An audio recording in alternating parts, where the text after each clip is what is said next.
Welcome to Noise Control Fundamentals. In this module, we're going to explore the importance of understanding noise control and how it relates to air distribution. Noise control can be just as critical as environmental conditioning when it comes to air conditioning systems. Human comfort is greatly affected by the noise levels in the environment. Too much sound or unwanted sound can create unpleasant living conditions, but the absence of any sound can also create uncomfortable conditions for the occupant. The right mix of sound can cleverly mask unpleasant noises such as conversations, computer equipment, and office machinery. To obtain the proper level of sound in a room, the right ventilation system must be selected and tested to ensure the optimal level of comfort is achieved. In this section, we will learn exactly what sound is, how we measure sounds in our environment, and how to add sound sources. Once we understand the basics of sound, we'll then look at testing, the price testing facilities, and the importance of properly configuring a room with air distribution equipment in order to achieve the maximum level of comfort. What is sound? The range of hearing for the human ear is extremely broad. We can hear sounds as low as a blade of grass blowing in the wind, to the roar of a jet engine as it takes off. Sound is an active part of our everyday lives. Sound can be pleasant and provide comfort and relaxation, or it can also be considered a nuisance or a disturbance. Sound is basically any pressure variation that the ear can detect. These pressure variations are caused by a vibrating object or surface, or by turbulent air or gas. Noise, on the other hand, is any annoying or unwanted sound. What differentiates a noise from a sound is subjective, but is often due to its volume or tonal qualities. If we can determine what differentiates sound from noise, we can better address the issue of noise control. And to do this, it's important that we understand how to measure sound. Measuring sound. A pressure variation in a sound wave can be measured in micropascals to determine its loudness. The greater the pressure variation there is in a sound wave, the louder it'll be. The micropascal is an actual physical measurement of the pressure variation in a sound wave. The weakest sound detectable by the human ear is 20 micropascals. To put this into perspective, a pressure change at this level causes the eardrum to displace less than the diameter of a hydrogen molecule. At the same time, the ear can also withstand pressure changes more than 1,000,000 times this lower threshold. This type of measurement would result in a rather large and awkward scale. To avoid this, another scale is used, the decibel or dB scale. Compared to the micropascal, the decibel scale gives a much better representation of the way humans perceive relative loudness. This is because the ear does not react proportionately to changes in volume level, but does so according to a logarithmic scale. Note that while the micropascal scale is a literal, linear measurement of sound pressure, the decibel scale is more compressed and focuses specifically on the human range of hearing. There are some important things to remember about decibel measurements. A change of 3 decibels is barely noticeable. This is the point at which the human ear recognizes a change in volume. A change of 5 decibels is a clearly noticeable change. A change of 10 decibels appears to be twice as loud as the original sound. Frequency. Frequency, which is measured in hertz, is the number of pressure variations that occur per second in a sound wave. The sound's frequency produces a distinctive tone. This is why a flute, which has a high frequency, and a bass drum, which has a low frequency, sound so different. The range of human hearing is anywhere from 20 hertz all the way up to 20 kilohertz. The human ear is most sensitive to sounds between 2 kilohertz and 5 kilohertz. Adding sounds. Because the decibel scale is logarithmic, the addition of sound levels cannot be done directly. Let's take a look at the concept of adding sounds. The following formula can be used when combining sounds. Press the Solve button to see the solution.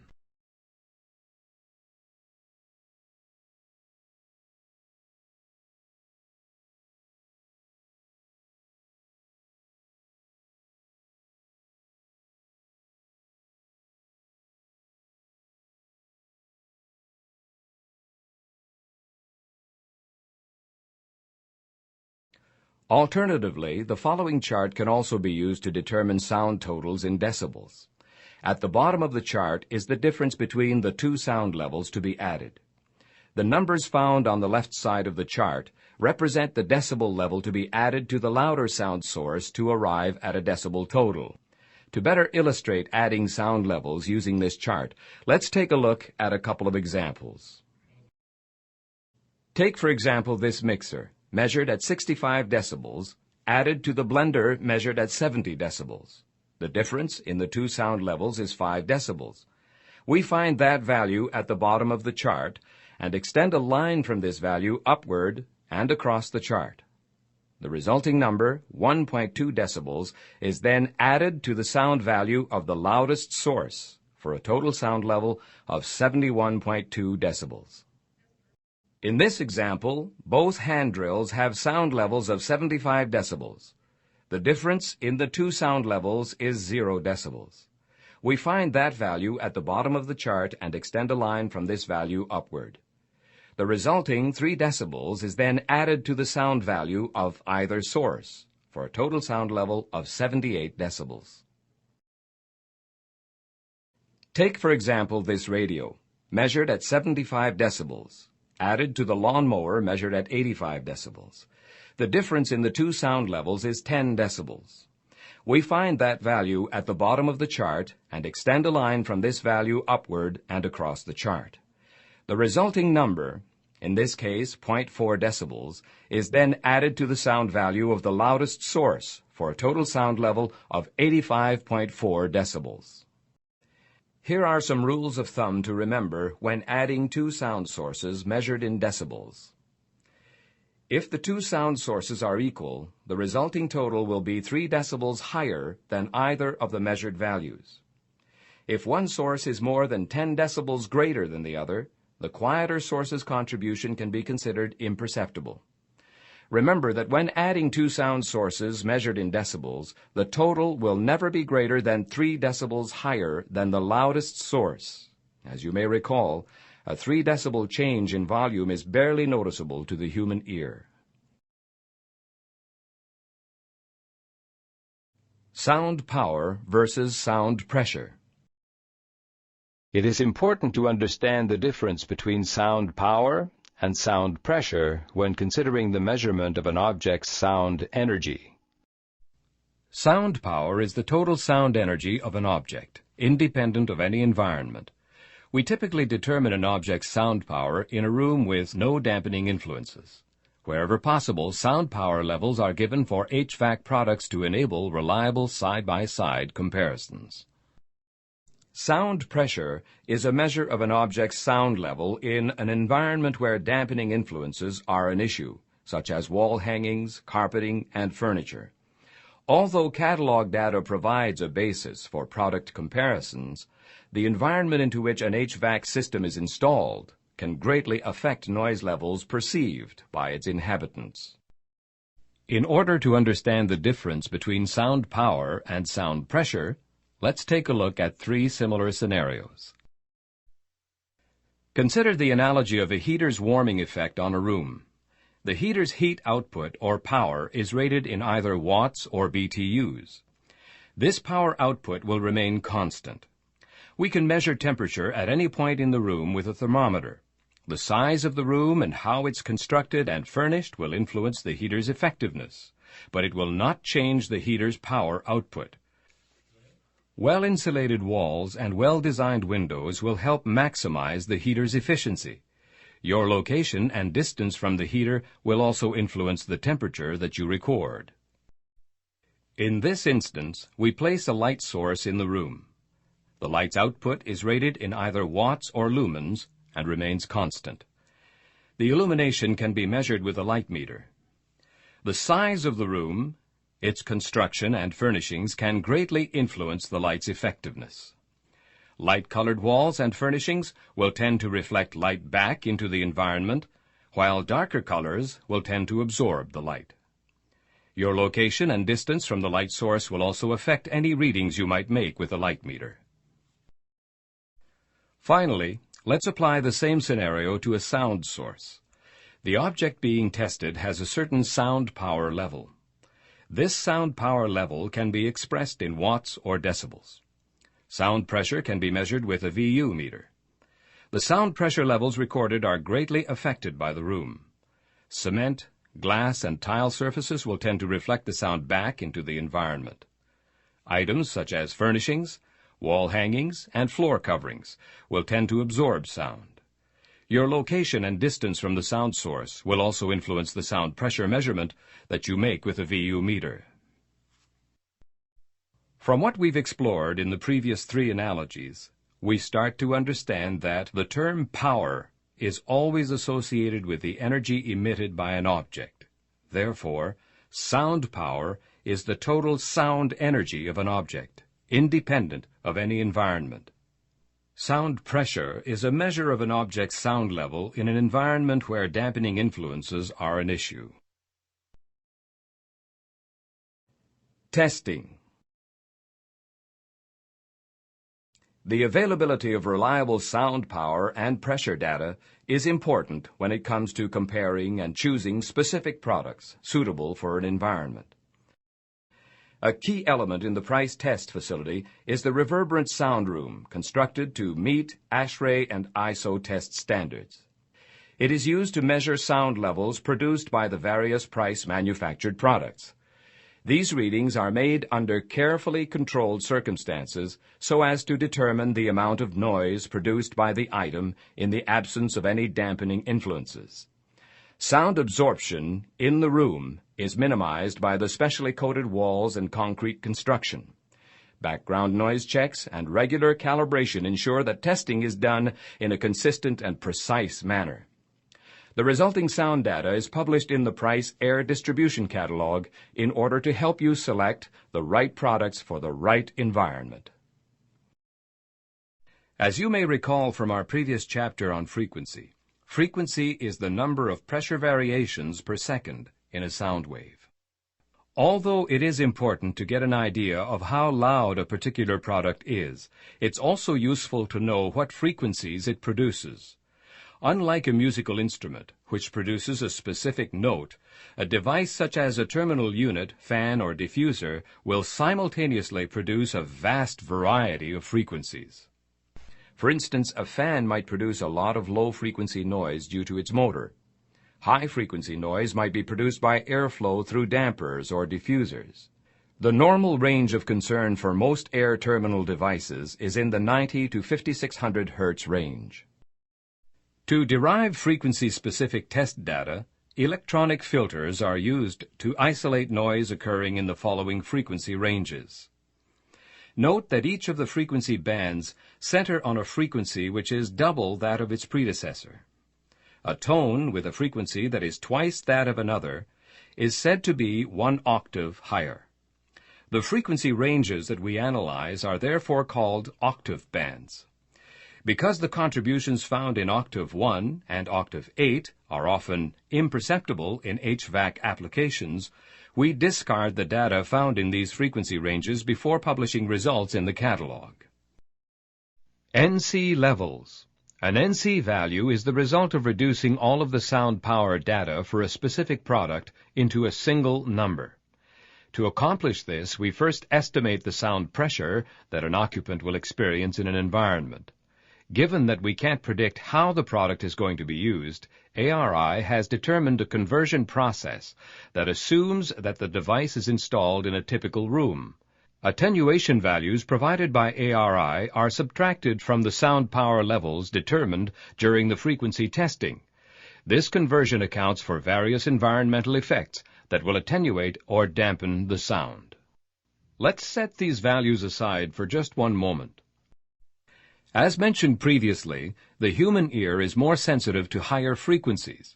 Therefore, if we maintain a constant amplitude or volume level as we increase frequency, the tone will seem to get louder. In order to produce a tone which is perceived to be the same volume, we must actually increase the amplitude of the lower frequencies and attenuate the higher frequencies. Your ear will perceive any point on this curve to be about the same loudness. This chart plots the human response to frequency versus volume in 5 decibel increments. These curves are commonly known as noise criteria, or NC curves. Any 2 points on a single curve will be perceived to be the same volume. If we take the adjusted figures from our octave band tests and plot them on the graph, we can determine an NC rating for the device. The lowest NC curve under which all of the test data fits is considered to be the device's NC rating. An NC rating is a single number that represents the perceived sound level of a device and is commonly used to rate noise levels of air distribution products. The catalog and selection.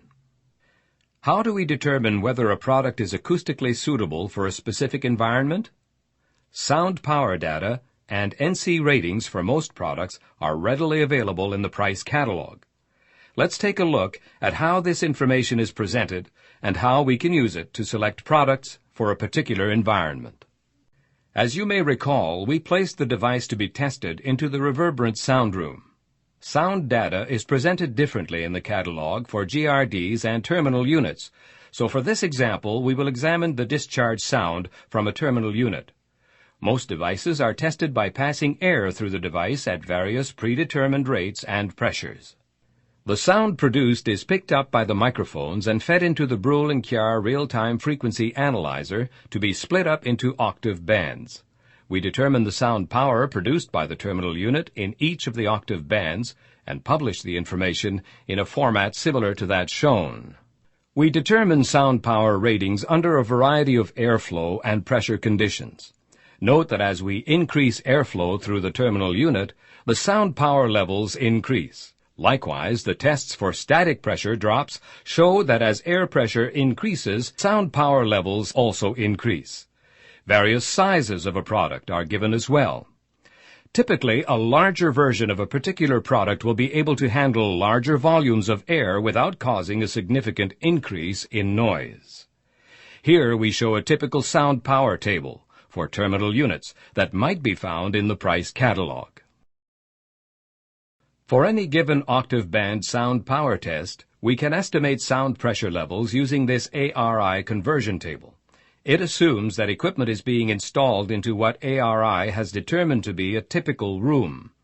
We use the air capacity of the device to determine which numbers to subtract from the octave band sound power values to arrive at an estimate of the unit's sound pressure levels under typical circumstances. If we take the adjusted figures and plot them on an NC graph, the lowest NC curve under which all of the test data fits is considered to be the terminal's NC rating.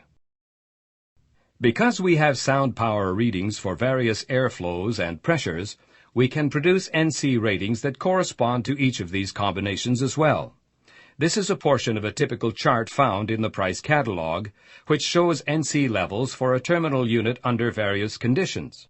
Dashes are shown for circumstances where the NC level is less than 20, since the noise contribution would be so quiet as to be imperceptible in most settings. These figures appear in the catalog in typical selection guides for terminal units. Similar data appears as performance data for GRDs. Note that when it comes to HVAC products, a device with a given sound power level may be suitable for some environments but not others, depending on the reverberant characteristics of the room and the client's needs. How do we know which products are suitable for a particular environment? ASHRAE publishes guidelines that indicate what NC levels are allowable for specific applications. If we compare the NC levels given in these guidelines to the NC levels published in the catalog, we can find products that are suitable for most any room. Configuration. Now that we understand the fundamentals of sound, let's take a look at applying these principles to noise control in an air distribution environment. When designing an HVAC system, the designer must be aware that noise can be transmitted to the environment via multiple paths. In addition to the noise produced at the air outlet, noise produced by fans and dampers can be transmitted through the ductwork itself or radiated via the ceiling cavity. An improperly designed air distribution system can generate unnecessary turbulence and noise in the occupant's environment. Here are some of the more common mistakes that can contribute to a less than perfect sound environment. Scenario 1. Poor selection or undersizing. If a diffuser is too small for the volume of air flowing through it, it will create excessive turbulence and noise in the room. By correctly choosing the right size of diffuser, this problem can be avoided. Use your price catalog to refer to sizing data and NC levels. Scenario 2. Improper installation of flex duct. Another factor that can contribute to poor noise levels in a room is the improper alignment of diffusers to the supply ducts, especially when flexible duct has been used in close quarters. Skewing or crimping the flex duct by half a diameter can add up to 15 decibels to the manufacturer's noise rating. By placing the diffuser directly under the takeoff and straightening the flexible duct connector, noise levels can be minimized. Scenario 3. Straight branch length.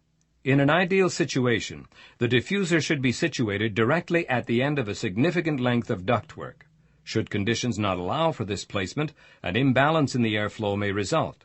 Excessive air velocity through parts of the diffuser may add up to 12 decibels of noise to the rated NC level of the diffuser. An equalizing grid may be inserted to rebalance airflow through the diffuser and decrease noise.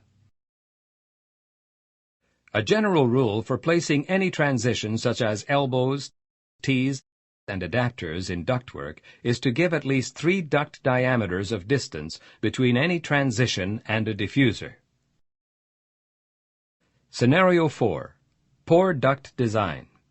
If a diffuser is located too close to the terminal unit, damper and fan noise will be transmitted to the environment via the ductwork.